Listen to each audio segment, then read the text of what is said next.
Bueno, les decía antes del corte que vamos a hablar de economía y vamos a hablar con un economista muy conocido de Córdoba, es el presidente del IERAL de Fundación Mediterránea, es Marcelo Capelo, a quien desde ahora, Marcelo, en mi nombre y en nombre de Ricardo Fonseca, te agradezco mucho que nos destines estos minutos al programa. Un gusto acompañarlo, Alfredo, y un saludo para Fonseca, que escuché que está en recuperación, me alegro mucho. Sí, afortunadamente sí. Bueno, casi que podría pasar antes un aviso, porque va a haber una presentación de Marcelo Capelo el día 19, ¿es?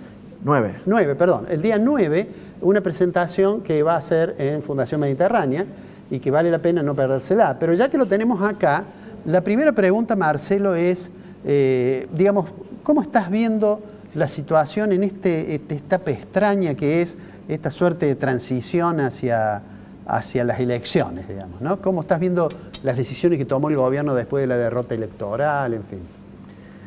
Después de la derrota existía las mismas dudas que existen para después del 14 de noviembre, que es cómo va a reaccionar el gobierno ante el resultado. Bueno, ahora sabemos que le fue mal en la elección anterior, no se sabe si se va a recuperar o no para el próximo, si se va a acercar al primer lugar o si va a tener una distancia igual o peor o mayor que la que tuvo de diferencia en agosto, ¿no? Después de la elección de agosto, en principio se esperaba, me parece, que más populismo del que vimos.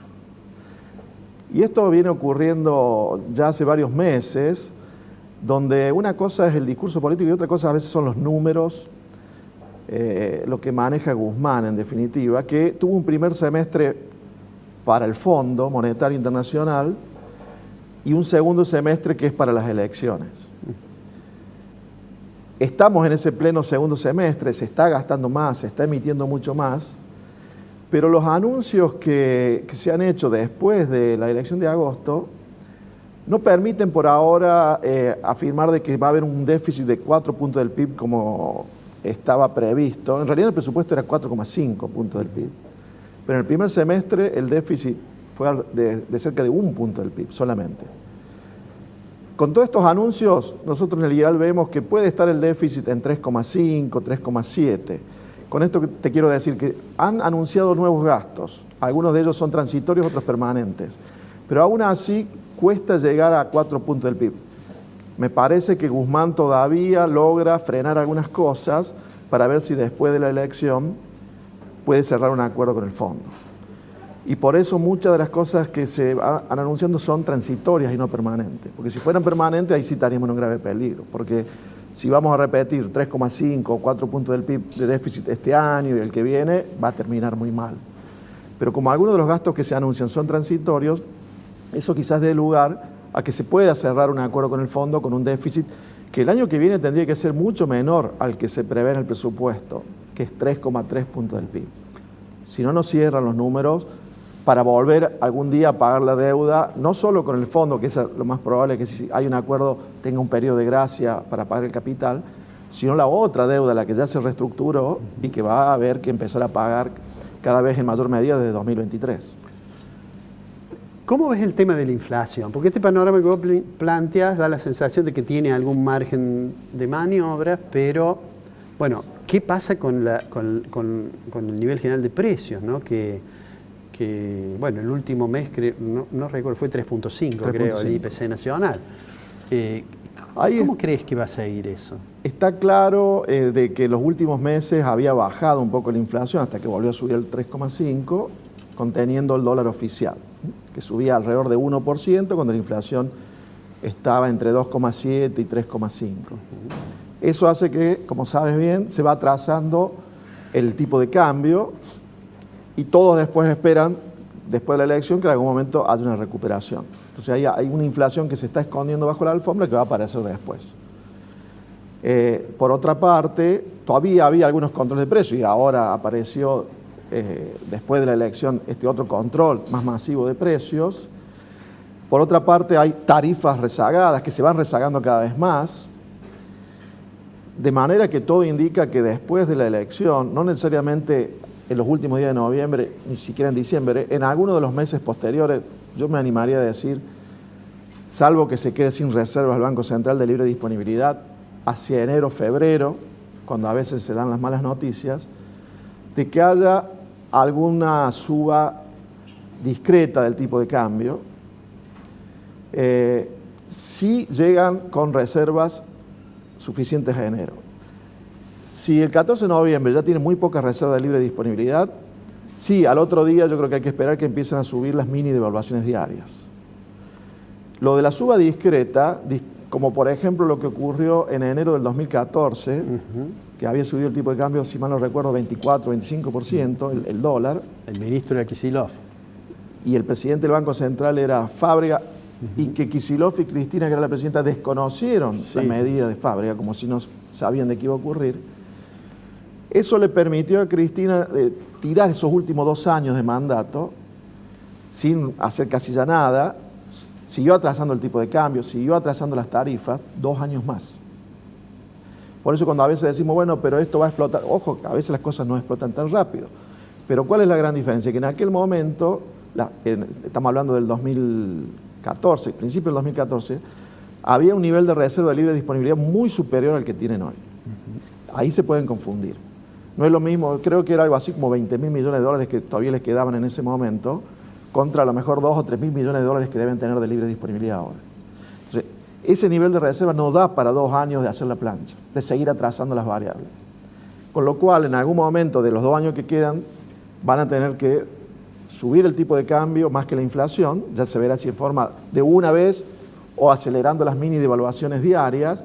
Seguramente en el gobierno prefieren esto último, pero hay que ver si la realidad les da tiempo de implementar una medida de ese tipo, sin que tengan problemas más graves. De manera que si suben el tipo de cambio, las tarifas al menos dejan de atrasarse, lo cual ya implica que tienen que subir como la inflación. Y veremos qué pasa con los controles. Después sobre eso te voy a decir algo más. Todo indica que la inflación el año que viene va a ser igual o superior a la de este año. Y este año está apuntando al 50%. Ajá. ¿Te imaginas que el fenómeno sobre los precios se va a parecer a una cosa como la de junio del 75, el Rodrigazo, o como la de la hiper? ¿O es distinta de las dos? En el 75 hubo de pronto una suba de tipo de cambio que creo que fue de alrededor del 100%. También se ajustaron los salarios un poco menos, las tarifas también habían subido mucho. Y Argentina en este momento no necesita una suba de 100% del dólar. El tipo de cambio del 2007, que podríamos decir que a lo mejor podría ser de equilibrio, la economía en el 2007 funcionaba bastante bien, ya se había recuperado del 2001-2002 y todavía no había entrado en los grandes desequilibrios posteriores. Sería un tipo de cambio real ahora que estaría un 30% arriba del valor actual, real. Para llegar a ese tipo de cambio tenés que, como bien sabes, de subir el dólar más que el 30 para que descontando la inflación quede allí. Para tomar una referencia, pero no hace falta un 100% de suba del tipo de cambio. Ahora bien, si después de la elección toman una decisión como la de Cristina en sus últimos 2 años, que es tratar de hacer la plancha todo lo que puede en los últimos 2 años para dejarle al que sigue el ajuste, y gastan como están gastando en estos meses, julio, agosto, septiembre, y emiten como está emitiendo ahora, y no actualizan el dólar, y no actualizan las tarifas, y se quedan sin reservas, ahí sí puede haber una suba muy brusca del dólar, no digo de las tarifas porque eso depende más de una decisión administrativa, y que pueda llevar a algo parecido a lo de junio y julio del 75, que fue el Rodrigazo. O a una hiper, pero para eso deberían acumularse mucho más presiones de las que ya existen. El atraso cambiario existente hoy no es tan grande y habría que ver cómo sigue la política fiscal y monetaria después del 14 de noviembre, porque a lo mejor después del 14 vuelve la estrategia de Guzmán del primer semestre, en la cual la verdad que había mejorado mucho los números fiscales. Hablando, recién mencionaste el control de precios, ¿no? Estos 90 días, digamos, para Reyes, que va a vencer el control, Guzmán estará mirando en sus zapatitos qué le deja el índice de precios. ¿Qué idea tenés sobre el tema del control en este periodo, digamos, ¿cierto? Yo ahí tengo una duda, que es si esa medida se tomó para que durante 90 días funcione. Sabemos que a largo plazo eso no funciona. sobre todo en un contexto como el que decía antes, si siguen emitiendo mucho, gastando mucho, ahí no va a funcionar. O lo habrán hecho para que se morigeren los precios ahora, antes del 14 de noviembre, y que la inflación de octubre, que creo que se anuncia unos días antes de las elecciones, dé abajo del 3 de nuevo. Y que después vemos qué hacemos con el control. Por ahí se olvidan del control después de las elecciones. Porque después de las elecciones dicen que van a llamar a un pacto, a un acuerdo nacional. ¿Quién dice que a lo mejor en esto, muy poca gente capaz que esté de acuerdo conmigo, pero para mí, si les va mal en esta elección y quieren ganar la que sigue, la del 2023, sabiendo que hay un ajuste por medio, porque si ellos logran hacer la plancha durante 2 años sin ajustar ni el dólar ni las tarifas, no sé, a lo mejor tendrían chance. Por ahí les ayuda la economía internacional. Pero tienen un ajuste por medio, o sea, van a seguir perdiendo votos por ese ajuste. ¿Cuál es la única, y si hay un ajuste por medio, cuál sería la única forma que se pudieran recuperar para el 2023 políticamente? Que haya un plan que sea creíble para el mercado, con un ministro creíble, con un equipo creíble, que implique algún ajuste inicial, aunque no tan dramático, porque dijimos que algunas variables no están tan desactualizadas, y que después de ese cimbronazo inicial, donde va a subir la inflación, va a volver a caer el salario real, tenga éxito y logren mayor estabilidad. Y que la economía se empiece a reactivar y que en el 2023 lleguemos a lo mejor con un año de reactivación y con una inflación un poco menor que la actual, porque al principio subiría. Ha pasado en Argentina, por ejemplo, la convertibilidad, cuando tuvo éxito en el 91, le hizo ganar a Menem varias elecciones. Sí, sí. Menem en el 91 estaba ahí, hasta incluso al borde de un juicio político por algunas causas, si mal no recuerdo, de corrupción. Sí, además perdió 2 ministros de Economía, tuvo una hiper. Tuvo una hiper.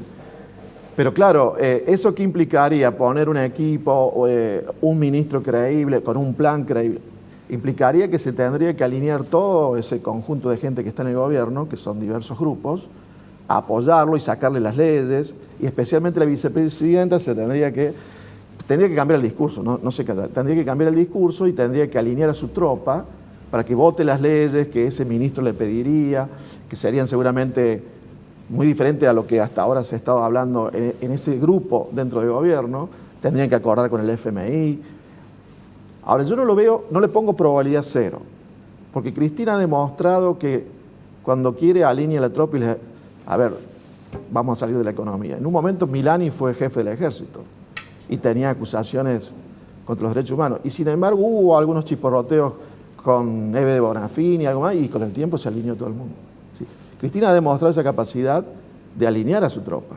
Y por ahí puede cambiar el discurso y alinean su tropa y apoyan ese nuevo plan. Pero es la única forma que le veo de que puedan recuperarse políticamente para la elección del 2023. Ahora, ahí haría falta 2 cosas: que no salga tan golpeada de la elección, y en segundo lugar, que la oposición, si efectivamente se verifica lo que dicen muchos encuestadores, de que va a obtener un buen resultado, que la oposición acompañe, porque va a tener que tener apoyo parlamentario necesariamente. Si pierde el quórum y alguna mayoría, sí, pero si ese plan es con ideas parecidas a lo que haría la oposición, se le complicaría a la oposición no apoyar ciertas cosas. Suponte si plantean una reforma laboral y que va en línea de lo que alguna gente pide, o una reforma tributaria. Tiene muy baja probabilidad lo que estoy diciendo, pero para mí es la única forma de que se pudieran recuperar políticamente para el 2023. Complementariamente a eso, ¿crees que Argentina va al acuerdo con el fondo o defaultea la deuda? Al menos en la intención. Yo siempre pensé que era una actuación y que, digamos, la parte política, el grupo político de la vicepresidenta tiene ese discurso tan duro ante el FMI simplemente como parte de una negociación, para hacerle ver al FMI que habían firmado ese acuerdo con Macri, que ellos dicen que no era conveniente, que era una presión, y que del lado del presidente y el ministro de Economía obviamente quieren un acuerdo con el FMI, quizás los gobernadores justicialistas también.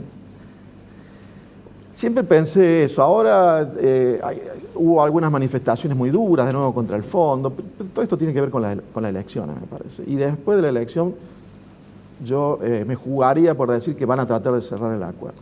Para eso no hay mucho tiempo, ¿no es cierto? No, porque en marzo están los vencimientos, hay unos vencimientos muy pesados. O sea que hasta febrero habría que hacer un acuerdo. Noviembre se va a perder, diciembre, enero y febrero. Marcelo, bueno, te agradezco mucho. Sería justo ese periodo en el cual podría haber algunas noticias. Ah, claro. Que el fondo probablemente pediría actualizar un poco el tipo de cambio y las tarifas. Te iba a decir, bueno, te agradezco mucho que hayas venido y tengo otro montón de preguntas para hacerte, pero bueno, te voy a escuchar en el almuerzo de la Fundación para sacarme las dudas que me puedan quedar. En mi nombre, de nuevo, en nombre de Ricardo, muchísimas gracias. Por favor, gracias a ustedes por la invitación.